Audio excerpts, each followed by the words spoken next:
The CBS Radio Mystery Theater presents...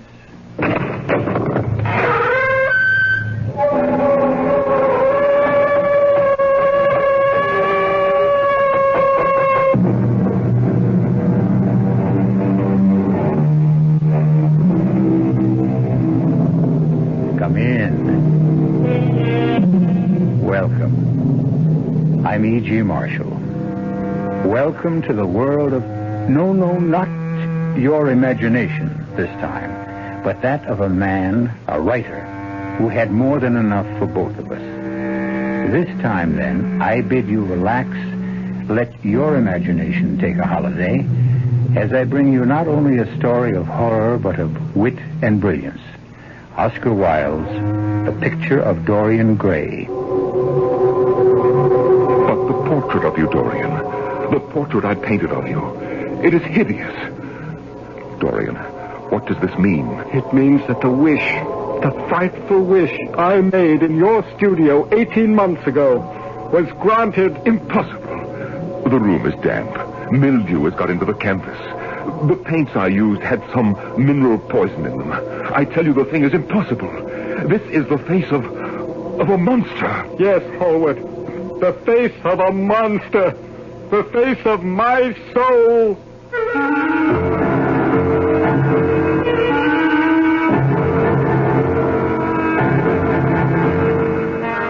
Our mystery drama, The Picture of Dorian Gray, was especially adapted from the Oscar Wilde classic for the Mystery Theater by George Lothar and stars Nick Pryor. It is sponsored in part by Anheuser-Busch Incorporated, Brewers of Budweiser, and Buick Motor Division. I'll be back shortly with Act One.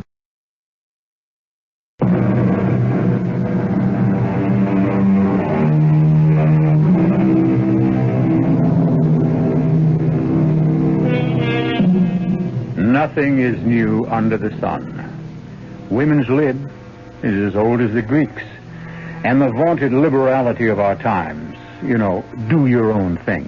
Live today, pay tomorrow.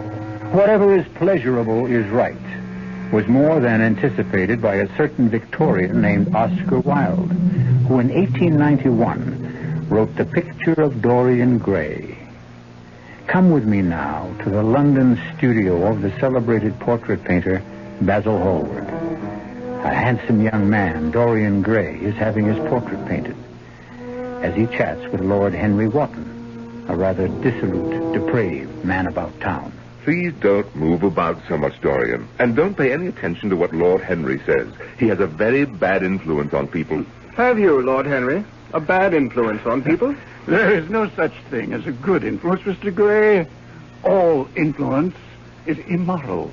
Oh, why? Because to influence a person is to give him one's own soul. He does not think his own thoughts or burn with his natural passions.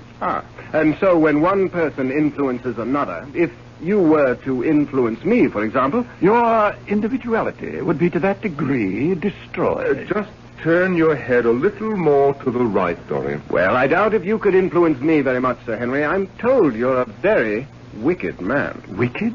I only believe in living my life fully, completely, in giving expression to every thought, reality, to every dream.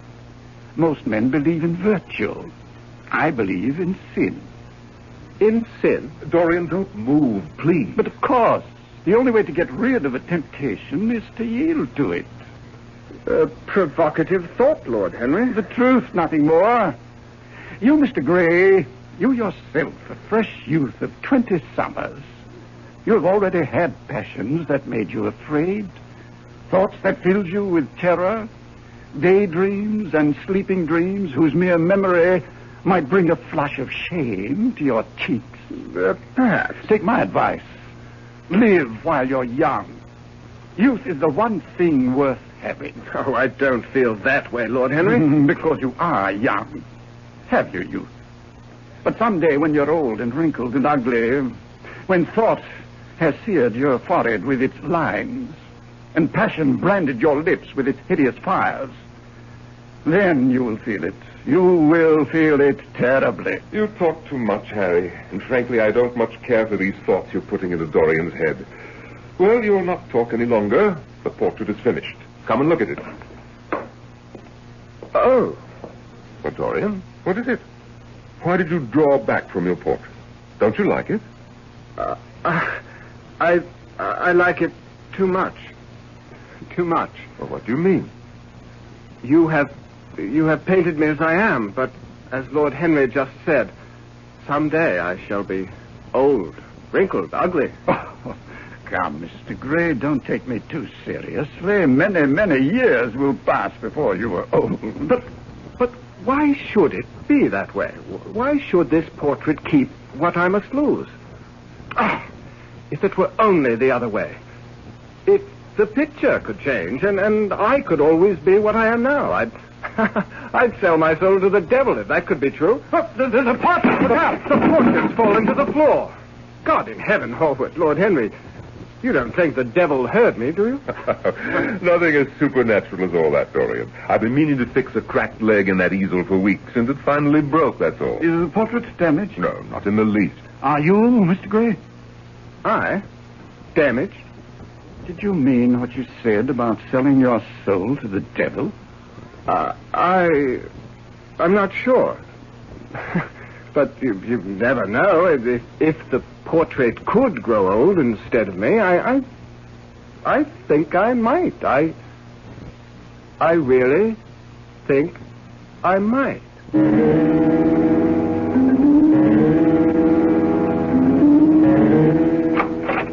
Beg pardon, Mr. Gray. Yes, Parker, what is it? Miss Vane calling, sir. At this hour of the morning, it's not yet 10 o'clock. Well, show her in, Parker. Thank you, Parker, but I'm already in. Yes. Sybil, my darling, this is indeed a surprise. An unpleasant one, Dorian. Oh, my dear, we're engaged to be married. How could seeing you be unpleasant? Well, since you haven't seen me in over a week and have broken 2 engagements with me, I thought it might be. Oh, no, not at all. It's just that I've been terribly busy. Come now. Don't frown at me like that. Give me a kiss to show you forgive me. Oh, Dorian, you smell of brandy. I had a drink, yes. So early in the day. Well, I wasn't feeling well. I thought it might make me feel better. Dorian, what's happened? Happened? You've changed. You're not the same man I fell in love with, consented to marry. You haven't been the same since that portrait of you over the fireplace came into this house. Well, that's a silly thing to say. You're certainly not blaming my portrait for what I do. No, I simply date the change in you from the day it was finished. But there is no change in me. You only imagine... Did I imagine you're not calling on me in a week? Did I imagine you're ignoring my messages? And the stories that I'm hearing about you? Do I imagine them? What stories? Stories concerning you and Lord Henry Wotton. Stories so coarse, so vile that I dare not repeat them. He is anything but wicked, Sybil. He lives differently from most others. That's all. He believes in doing what you want to do, in living freely, without constraint. Do you believe in that too? I don't quite know. Dorian, darling, it's one thing to be free, another to be depraved. You think me depraved? I think that you're easily led, and that Lord Henry is leading you into a life you'll have reason to regret. Oh, Dorian, don't look at me as if you hated me. I'm only saying these things to you because I love you. I love you deeply, devotedly, passionately. You're so precious to me. So precious, I think I'd die if anything happened to you. Oh, forgive me, Sybil. You are just as precious to me, as precious as life itself. Oh, Dorian, my dear. Oh, sweetheart. Are you free this evening? Can you dine with me? Of course. Then I'll call for you at 8 sharp. Oh, wonderful. I'll spend the entire day looking forward. Why? That's odd. What? Your portrait. Odd? What's odd about it? Well, this is only the second time I've seen it, but it seemed to me that the first time I saw it, it seems that it was a superb likeness of you. It is. Basil Hallward is one of the most brilliant portrait painters in all of Europe. Yes, there's no doubt of that, but there's something a little wrong with the mouth. Darling, there's always something a little wrong with the mouth. No, be serious. Your mouth is gentle and sensitive, almost tender. And the mouth of the portrait, well, don't you see it? It has almost a cruel look about it. Nonsense. It must be the light. No, I think it's more than that. No, you imagine things. Tonight at 8.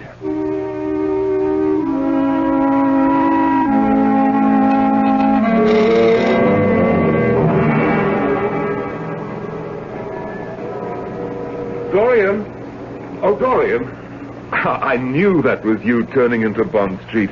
Oh, hello, Basil. How are you? Let me look at you. Oh, by heaven, you're the handsomest young hellion in all of London. Hellion? There's a good deal of talk going on round about your escapades, Dorian. Yours and Lord Henry. I think it's called sowing one's wild oats, Basil. Nothing more. I'm not sure. You certainly don't look as if you've been leading a dissipated life. Clear eyes, healthy skin. Ah, you delight my painter's eye, Dorian. But, of course, that's why I wanted to do your portrait in the first place. And why I want your permission to exhibit it. Exhibit it? Yes. I'm afraid I can't. What? You can't? Let's say I prefer not to. Oh, I see. Well, it's yours, of course, and you've every right to do with it as you wish. And I don't wish it to be exhibited. No hard feelings, I hope. Why, no, of course not. Dorian, will you be home later in the day? Yes, why? Well, it needs to be varnished, the portrait. It's more than a month now since I finished it. Time to give it a protective coating. Shall we say 4 o'clock? Well, shall we? I'm afraid you've forced me to tell you something I'd rather not reveal to you, Basil. Oh? There isn't any portrait. I destroyed it. What? Oh, you don't mean that. I do indeed. You destroyed one of my finest... Why, in heaven's name, man, why? I simply didn't care for it, that's all. Well, you liked it well enough the first time you saw it. Very true, but the more I looked at it, the more I felt it wasn't me. Well, I see that the stories about you are true.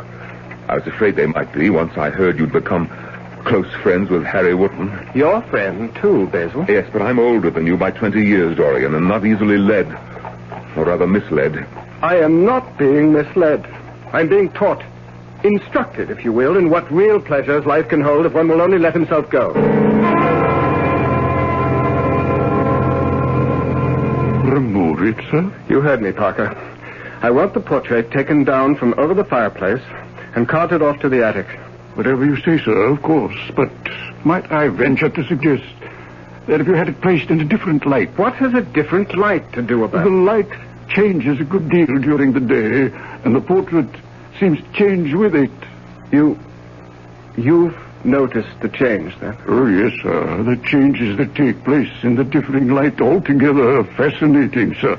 Much as I shall be sorry to deprive you of your entertainment, Parker, have it taken to the attic. I'll do it first thing in the morning, sir. No, damn it! You'll do it now!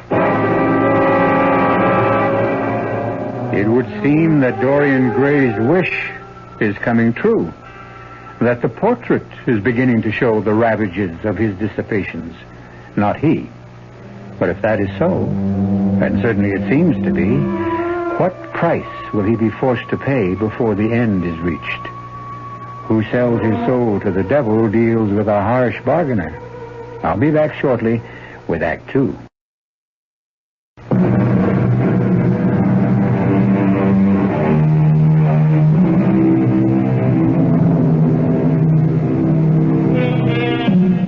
Fearing the loss of youth, even though only 20 years old, young Dorian Gray states that he would be willing to sell his soul to the devil if he could remain young always, while Basil Hallward's portrait of him grows old. Seemingly the devil has taken him at his word, for as Dorian Gray becomes more depraved and dissolute, the portrait shows the increasing ravages of the life he leads, while he remains the same handsome youth who sat for the picture some months ago. But his fiancée, Sybil Vane, is not fooled. I beg you, as you love me, Dorian, give up this sordid life, this life of gutter pleasures. How do you know what kind of life I lead, Sybil? You don't live it with me. Reports of your disgusting escapades, yours and Lord Henry's, are known in every drawing room in London. If you love me, you'll give them up. Ah, but you see, that's the point. I don't love you. Don't say that, Dorian. Even if you mean it only to wound me, to strike back, don't say it. It's of no consequence to me whether I wound you or not. You're not yourself. Not myself. My dear, I am more myself than I've ever been in all my life before. In any case, I'm sufficiently myself to tell you now what, for so-called reasons of decency, I have not told you before. I no longer love you. In fact, Sybil, I'm through with you. Dorian, you loved me. No longer. You gave me your heart, your very soul. My heart, I take back. As for my soul, it belongs to another, I'm afraid. I can't believe this. You look unchanged. You look as you've always looked. Gentle, tender, compassionate, and kind. But you are not. You're cruel and vicious and ruthlessly selfish. You've become an animal. Be grateful, then, that I'm releasing you from any obligation we may have had. And please, don't be tiresome. Just go now, won't you? I love you.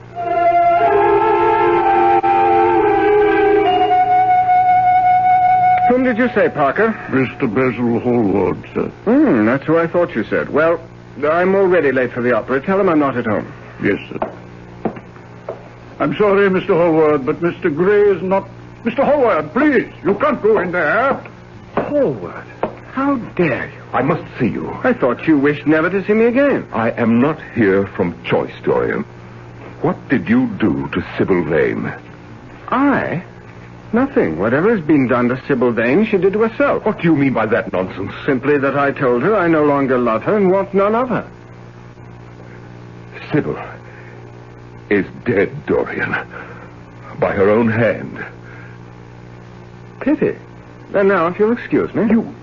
You aren't going to the opera. Why, yes. You have just heard of the death of the woman you loved. The woman who took her own life for love of you.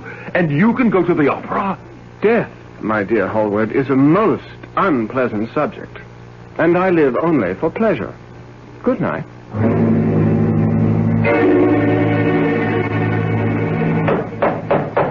Coming. Why, Mr. Dorian, sir, did you forget your key? Damn it, man. Would I be standing out here in the cold, banging away at the door if I hadn't? Come in, Harry. Sir Henry, let me take your hat and cloak, sir. You may go to bed, Parker. Thank you, sir. Good night. Well, and where shall we go after a brandy or two, Harry? I shall go home, I think. But the evening's young. I am not. A brandy or two will revive you, and then we'll be off to where? I'm in the mood for a pipe myself. No opium for me tonight, Dorian. Oh, come along now. We'll go to that little dive down in Wapping by the dock. No, not tonight. But you can't ask me to go alone. I'm not asking you to go at all. Harry, what's come over you? Age, my dear fellow. I get tired these days. I am growing old, Dorian. A life of pleasure does exact payment. Though I must say, you look as if you keep up with your payments easily. I have no complaint. How do you do it? In the last 6 months, since we first met in Hallward's studio, we have indulged ourselves in every form of vice, every variety of sin, giving full vent to our passions, and yet, well, look at me. I have aged 20 years in these 6 months keeping up with you. But you're as fresh and healthy and young as ever you were. How do you do it? Shall I show you my secret? Show me. I keep a diary. A rather remarkable diary, Harry. In it is recorded every single action of mine since Since that fatal day. Fatal day? The day we met. I thought you were grateful for our meeting. Why do you say fatal day? Come and read my diary, and you'll see. Bring your brandy.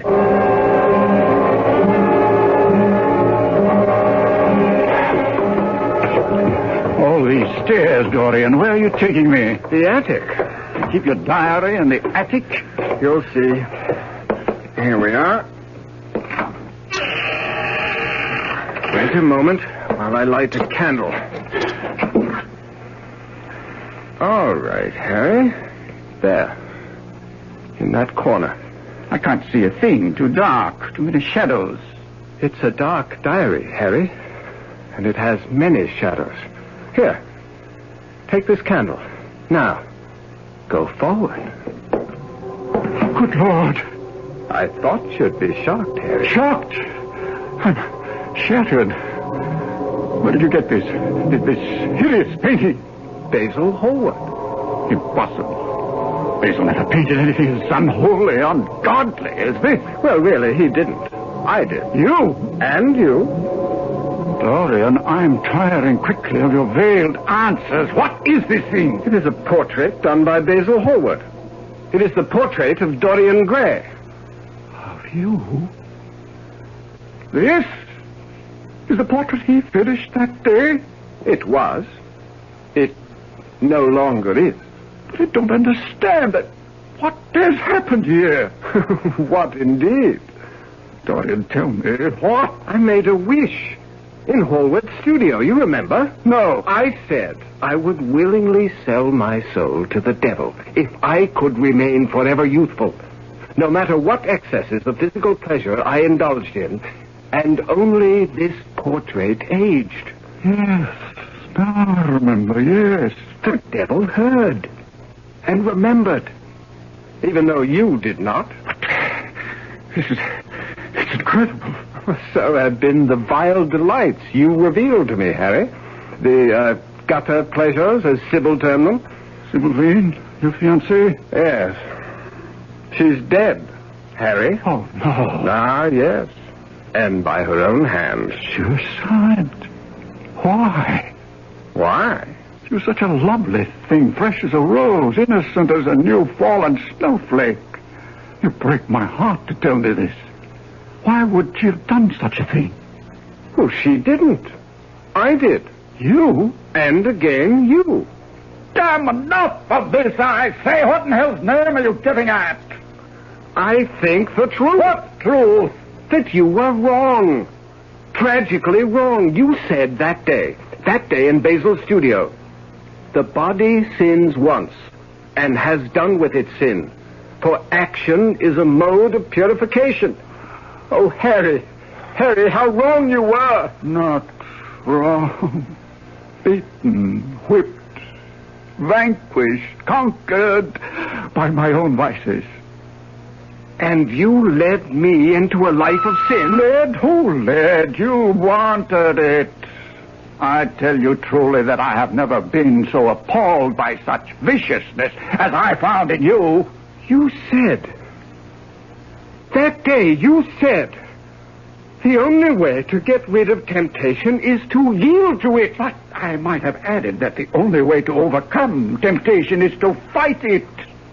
What are you holding there in your hand? I can't see in the candlelight. What? A knife. What are you going to do with it? Kill you. Why? You deserve to die. Or put another way, you don't deserve to live. You will never learn, will you?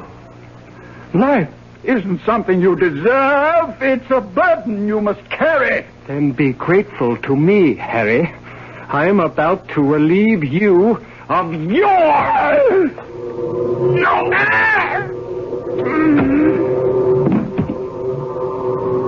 A good deed. Well done. Do you not agree, portrait? Speak to me, my likeness. My soul. Have I not done well to rid the world of this creature? Speak. I tell you. Speak. Oh, Lord. What's this? The hands. The hands of the portrait. Bloodied. One with the blood of Harry. But the other? Ah, yes. Sybil. Poor, dear, innocent Sybil. Oh, Lord! I fall on my knees and beg you. Forgive me. Forgive me. I knew not what I did. You knew. Die! And you will pay.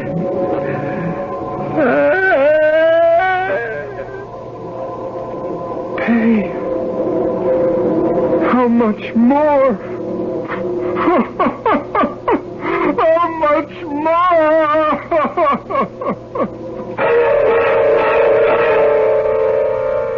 How much more, indeed. Why is it that the pleasure of minutes must be paid for in hours? As you sow, so shall you reap? Is that it? Appears that way. Well, Dorian Gray sowed much seed, and his reaping of the harvest was not yet over, as we'll hear when I return shortly with Act 3.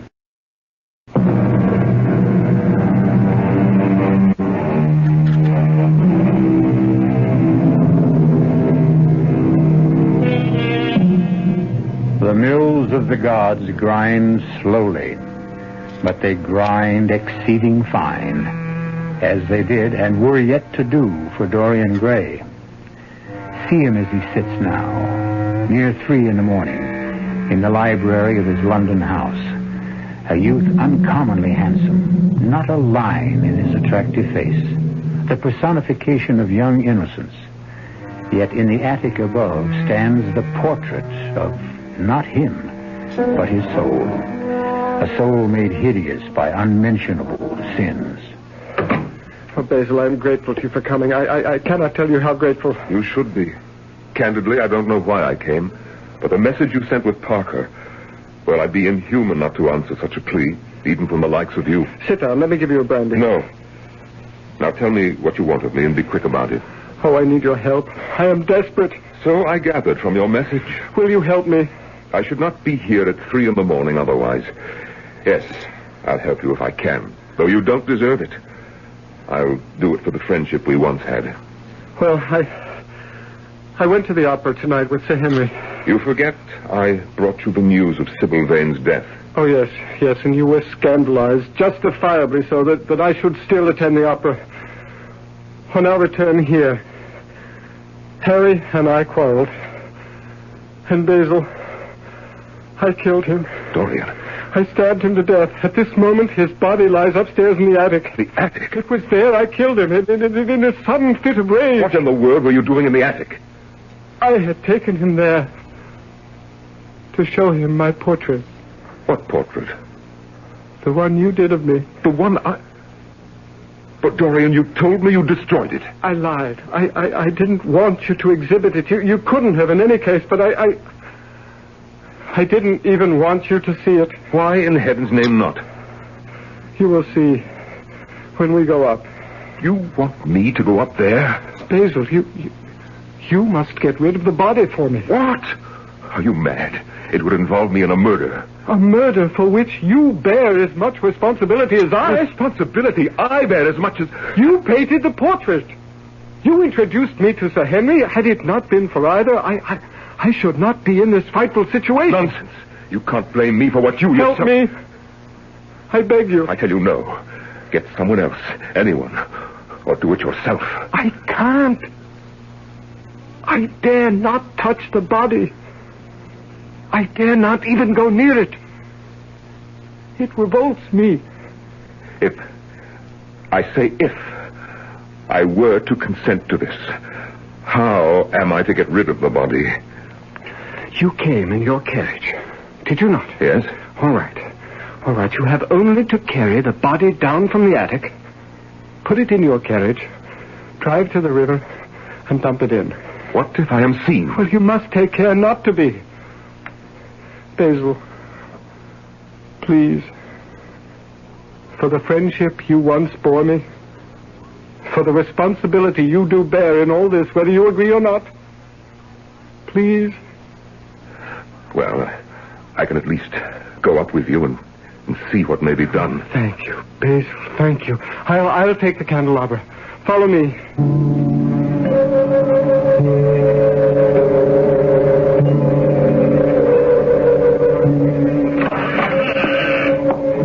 Take care, Basil. Don't stumble. There. Whatever Harry may have been, he was my friend. But I cannot help but say, the world is well rid of him. As it will be of me. I'll not deny it. No. Where is the portrait? Oh, you don't want to see that. Dorian, if you wish me to help you get rid of Harry's body, then you'll have to let me see the portrait. It's that or nothing. Very well. It's there, in the corner. Here, take the candelabra. Oh, thank you. You see? Oh, but this is horrible. Hideous. I never painted this. No, I did. No, it can't be. The room is damp. Mildew has got into the canvas. That would account for the green splotches on the cheeks. The paints I used had some mineral poison in them. Hence the cancerous growths on the nose, the forehead. Oh, heaven help me. This is the face of a monster. Yes, Basil. The face of a monster. The face of my soul. If this is what you are, truly are. It is. I am. Then I have nothing to do with you. Oh, you're not human. You're a devil. A fiend. Oh, let me out of here. Wait. You said you'd help. I must get out of here. I must leave this hellhole you call a home. Basil. No, come back. Help me, Basil. You must help me. Help me. Someone help me. Oh, help me.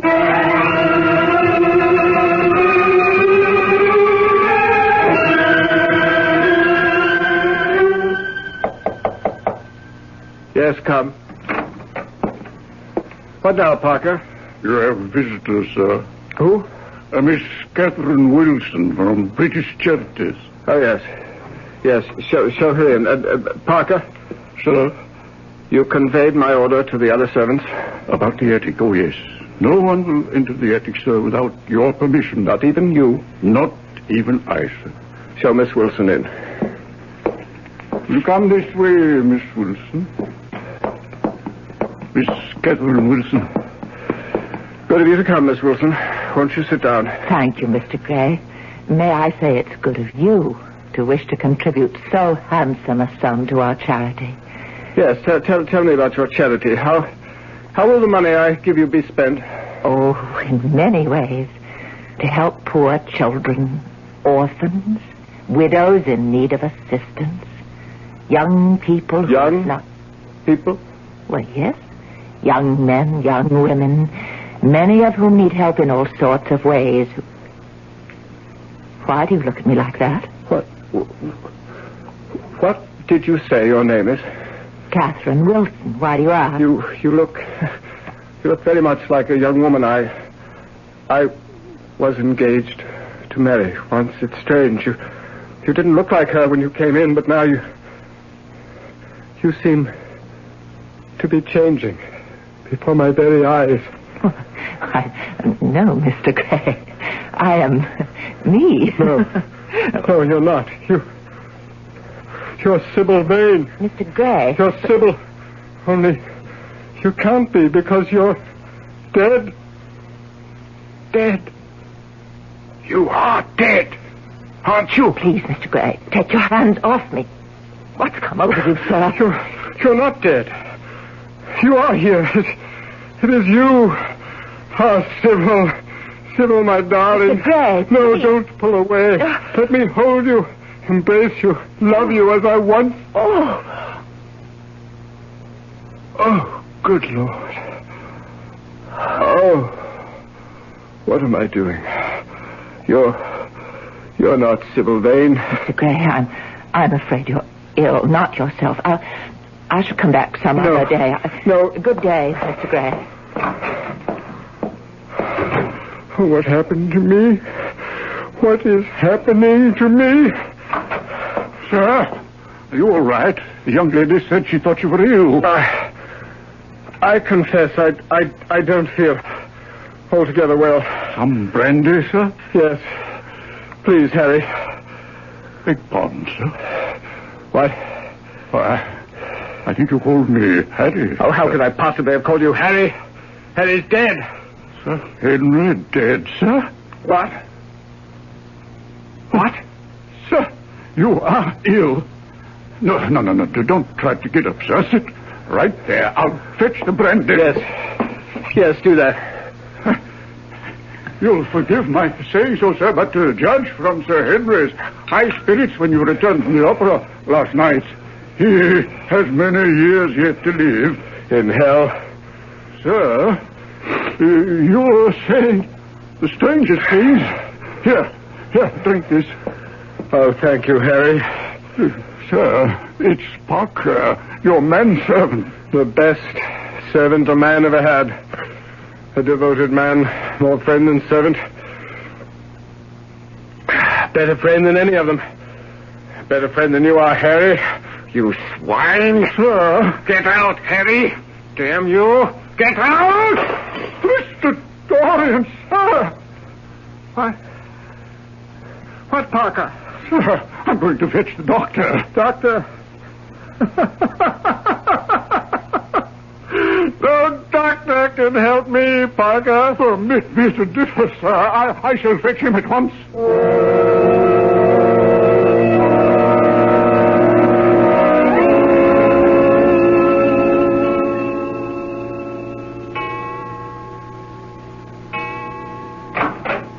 Who's there?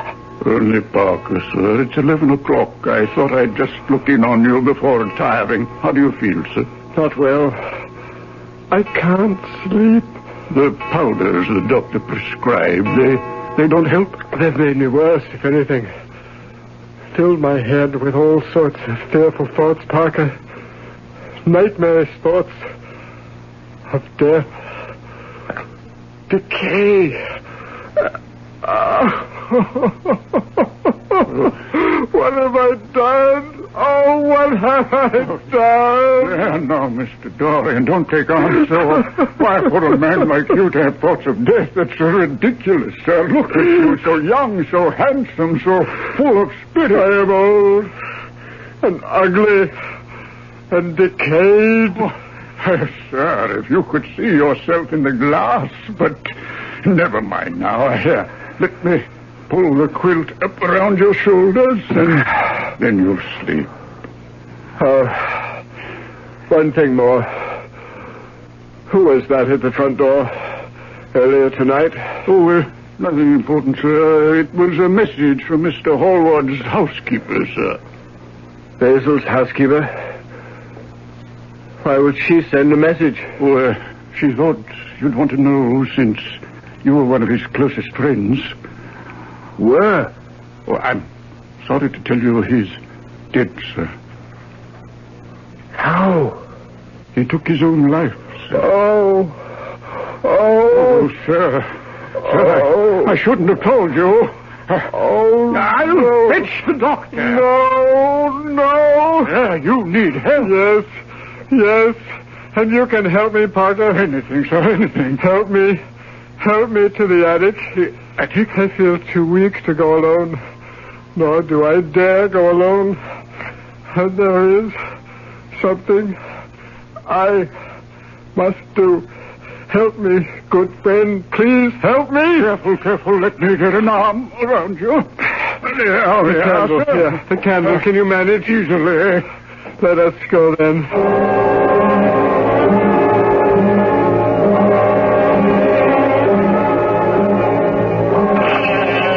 Here we are, sir. What is it you wish to do? I shall need a knife. I'll go down and fetch it. No need. No need. Shine that candle over there. Yes, sir. Mr. Dorian, that looks like a body, a dead body. It is Sir Henry's body. Sir Henry? I murdered him last night with a knife. It is in his back. Take it out and bring it to me. Oh, sir. You said you would help me. Yes, and I shall. The knife, sir. And now, the portrait. Mr. Hallward's painting of you. The one we brought up here months ago. It is still there, in the corner, amidst the shadows. I must destroy it. Oh, no, sir. Bring the candle. Sir, I don't know what this is all about. Sir Henry murdered, destroying your portrait, one of the most beautiful paintings that ever... Oh, no. Yes. Now you see why it must be destroyed. And will be destroyed by me. Now! There! Into hell with you! And there! Burn in the nethermost fires of the pit. Suffer every torture and torment the devil can heap upon you for the purification of your soul. Mr. Dorian! Mr. Dorian! The portrait. Look at the portrait. Changing. Heaven protect us, it's changing before my very eyes. That hideous monster is becoming young and handsome and the beautiful. It's you, sir. You, as Mr. Hallward painted you. Here, let me hold you up so you can look for... Oh, you are becoming... Yes, withered, scabrous, loathsome.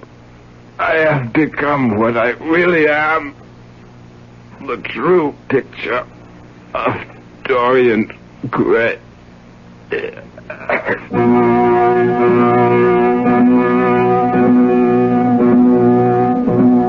And so died Dorian Gray, turning physically into the hideous and loathsome thing which was his soul, as the portrait became once again the handsome youth he once had been. As I read the picture of Dorian Gray, I couldn't help but wonder if our modern penchant for doing your own thing might not be leading some of us, at least, to the same end as poor Dorian. I don't know. What do you think? I'll be back shortly.